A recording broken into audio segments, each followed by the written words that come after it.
Олимпиада. Казахский.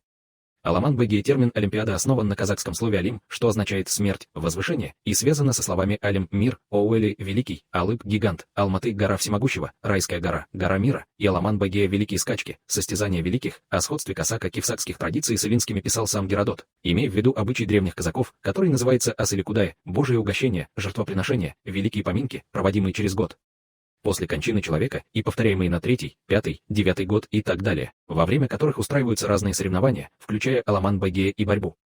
Подтверждения данного факта заключены в исторических письменах других древнегреческих историков, таких как Геродор, и указываются в работах ведущих ученых мира, среди которых Мартин Личфилд Уэст, определивший происхождение древних греческих религиозных практик от шаманских и языческих традиций. Геродот сам называл Оулы-Тау казахско-скифсакими горами, вершина которой именуется Аулиям-Биата-Басы, или Улиям-Биата, что также идентично термину Аулимпиада.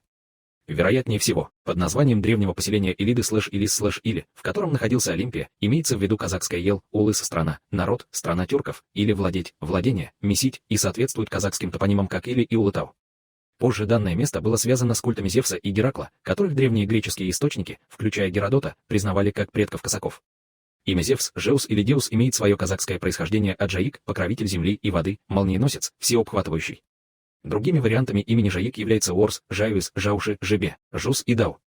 Что касается имени Геракла, то оно соответствует казахскому имени Карайлы, Всевидящий, Зорький, и Жаркыл, Вспышка, Блеск. По древнему преданию, Геракл был первым, кто назвал игры олимпийскими и ввел обычай проводить их сначала каждые 5 лет, в дальнейшем — каждые 4 года. Датой завершения игр называется 393 год нашей эры, с изданием императором Феодосием указа об уничтожении всех языческих культов и обрядов.